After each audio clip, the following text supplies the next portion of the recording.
നമസ്കാരം.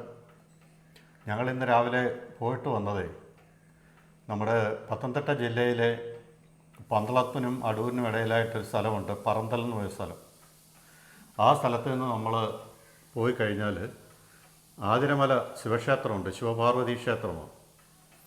നമ്മൾ സ്ഥലത്തെപ്പറ്റി പറഞ്ഞു കഴിഞ്ഞാൽ എപ്പോഴും നമ്മൾ വളരെ മനോഹരം എന്ന് പറയുന്നതിനെക്കാട്ടിലും നല്ലത് നമ്മൾ ആ ക്ഷേത്രം ഒന്ന് പോയി കാണണം. വളരെ ഉയരം കൂടിയതല്ലേ? ഒത്തിരി. പത്തനംതിട്ട ജില്ലയിലെ വളരെ ഉയരം കൂടിയ ഒരു മലയുടെ മുകളിലാണിത് ക്ഷേത്രം സ്ഥിതി ചെയ്യുന്നത്. അപ്പോൾ ആ ക്ഷേത്രത്തിൻ്റെ പ്രത്യേകതയും ആ സ്ഥലത്തെ പറ്റിയുള്ളതും നമ്മുടെ വീഡിയോയിൽ നമ്മൾ വിശദമായിട്ട് പറയുന്നുണ്ട്. എങ്കിലും അത് നമ്മുടെ ഓച്ചിറ പരബ്രഹ്മക്ഷേത്രം പോലെയും പടനിലം പരബ്രഹ്മക്ഷേത്രം പോലെയും തന്നെ ക്ഷേത്രങ്ങൾ പണിയാൻ സാധിക്കാത്ത ഒരു ക്ഷേത്ര സ്ഥലമാണ്. അതായത് പരബ്രഹ്മമൂർത്തിക്ക് അവിടെ ക്ഷേത്രം പണിയാൻ സാധിക്കില്ല, അങ്ങനെ എന്തോ ഐതിഹ്യം. അവിടെ ക്ഷേത്രം പണിയുവാണെങ്കിൽ ക്ഷേത്രത്തിൻ്റെ 2 തൂണുകൾ കടലിൽ വേണമെന്നാണ് ദേവപ്രശ്നത്തിൽ പറയുന്നത്. ഇവിടെ ഓച്ചിറയിലെ അങ്ങനെ തന്നെയല്ലേ ഐതിഹ്യത്തിൽ പറയുന്നത്. അപ്പോൾ അതുകൊണ്ടാണ് അവിടെ ക്ഷേത്രം പണിയാത്തത്. ശിവനും പാർവതിയുമാണ് അവിടെ പ്രതിഷ്ഠിച്ചിരിക്കുന്നത്. പിന്നെ ഉപദൈവങ്ങളുണ്ട്. അവിടെ മൂലസ്ഥാനം നമുക്ക് കാണാം. നല്ല രസമുള്ളൊരു സ്ഥലമാണ്.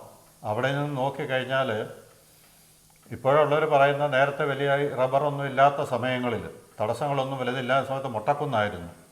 അപ്പോൾ അവിടെ നിന്ന് നോക്കിക്കഴിഞ്ഞാൽ ആലപ്പുഴയിലെ നമ്മുടെ ലൈറ്റ് ഹൗസ്, അതുപോലെ ശബരിമല മകരവിളക്ക് സമയത്ത് മകരവിളക്ക് ദീപമൊക്കെ കാണാമായിരുന്നെന്ന് അവിടുത്തുകാർ പറയുന്നത്. അവർ കണ്ടിട്ടുണ്ടെന്നും പറയുന്നുണ്ട്. അപ്പോൾ ആ ക്ഷേത്രത്തെ പറ്റിയും ആ പരിസരത്തെ പറ്റിയും ഒക്കെ നമുക്കൊന്ന് കണ്ടു കേട്ടിട്ട് വരാം. നമ്മളിന്ന് പൊയ്ക്കൊണ്ടിരിക്കുന്നതേ മലനട അപ്പൂപ്പനെന്നും അസുരമല എന്നും അറിയപ്പെടുന്ന ആതിരമല ശിവപാർവതി ക്ഷേത്രത്തിലേക്കാണ്.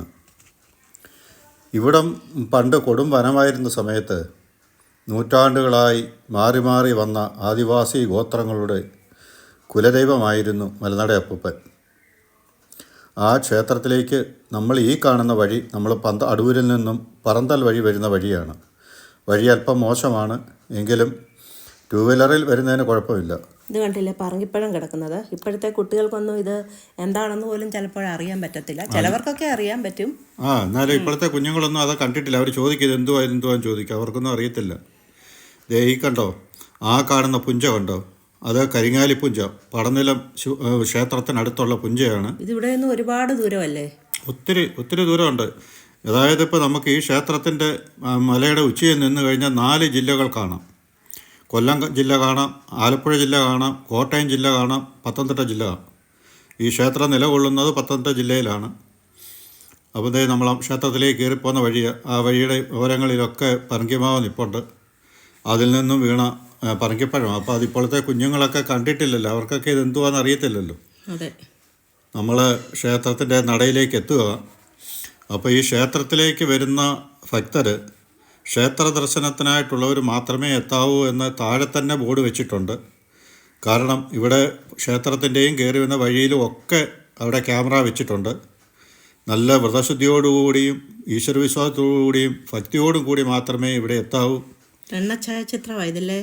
അത് ഭഗവാന്റെ എല്ലാ ചരിത്രവും അവിടെ എണ്ണഛായാചിത്രത്തിൽ വരച്ചു വെച്ചിട്ടുണ്ട്. ഭയങ്കര രസമാണ് ചിത്രം കാണാൻ. ശിവപാർവതി കുടുംബം, ഭഗവാന്റെ കുടുംബം, ഭഗവാനും ഗണപതി ഭഗവാനും മുരുകനും ഉണ്ട്. ഇവിടെ ദേവപ്രസന്നത്തിൽ തെളിഞ്ഞത് ഇവിടെ ക്ഷേത്രം പണിയാൻ സാധിക്കില്ല. അതുകൊണ്ടാണ് ഉഗ്രമൂർത്തിയായ ഭഗവാനെയും ദേവിയെയും ഇവിടെ ശിവപാർവതിമാരെ ഇവിടെ ഇങ്ങനെ പ്രതിഷ്ഠിച്ചിരിക്കുന്നത്. അപ്പോൾ ദേവപ്രസന്നത്തിൽ അവിടെ കിട്ടിയതെന്ന് പറഞ്ഞു കഴിഞ്ഞാൽ ഗണപതി ഭഗവാന് മാത്രമേ ഇവിടെ ക്ഷേത്രം പണിയാൻ സാധിക്കുകയുള്ളൂ. കണ്ടില്ലേ, ഭഗവാനെ മഹാദേവനെയും ദേവിയെയും കുടിയിരുത്തിയിരിക്കുന്നത് ഇവിടെയാണ്.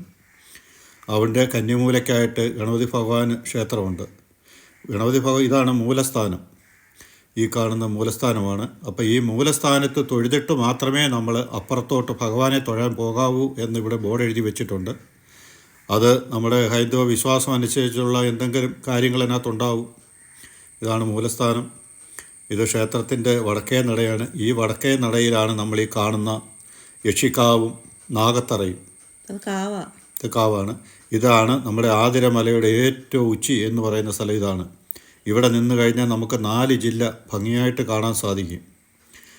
പഴമക്കാർ പറയുന്നത് ഇവിടെ നിന്ന് ഈ റബ്ബർ എസ്റ്റേറ്റാണ് ഇപ്പോൾ ഇതിൻ്റെ ചുറ്റിനും. അതിനു മുമ്പായിട്ട് നമുക്ക് ശബരിമല മകരവിളക്ക് സമയത്ത് ദീപം കാണാൻ പറ്റുമായിരുന്നു എന്ന് പറയുന്നുണ്ട്. ഇത് നാഗത്തറയും യക്ഷിക്കാവുമാണ്. ഇവിടെ ക്ഷേത്ര ദർശനത്തിനായിട്ടുള്ളതല്ലാതെ ആരും മേപ്പോട്ട് കയറി വരാറില്ല. അതും നല്ല വ്രതശുദ്ധിയോടും ഭക്തിയോടും കൂടി തന്നെ വേണം ഇവിടെ വരേണ്ടതും. നമ്മൾ കണ്ടില്ലേ, മലയുടെ ഉച്ചയാണ്, അങ്ങ് കാണുന്ന അറബിക്കടലാണ്. അപ്പോൾ നമ്മൾ ദാണ്ട ഇത് ഗണപതി ഭഗവാന്റെ കോവിലാണ്. അപ്പോൾ ഞങ്ങളുടെ വീഡിയോ ഇവിടെ പൂർണ്ണമാവുകയാണ്. അപ്പം ഇതുവരെ ഞങ്ങളെ സപ്പോർട്ട് ചെയ്ത എല്ലാവർക്കും നന്ദി, നമസ്കാരം.